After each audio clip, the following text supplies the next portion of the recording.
Cut na naman natin, buddy. Ilalagay natin mga buddy yung kabilang wall na. Yan yung pinakadingding ng ating DIY kayak. Yan.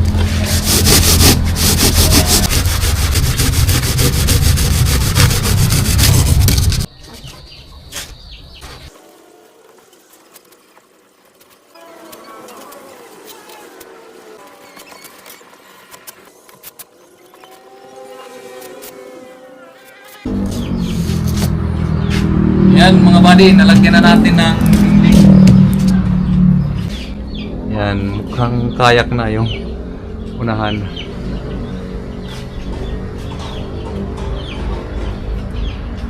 Yan.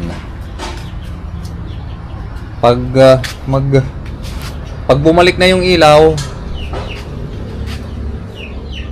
ididikit na natin temporarily. Linagay muna natin para makita natin yung magiging hitsura. Ayan po. Dito bumuka. Pero madali na lang yan. Yan mga buddy. Yung nagiging hitsura na ng ating kayak.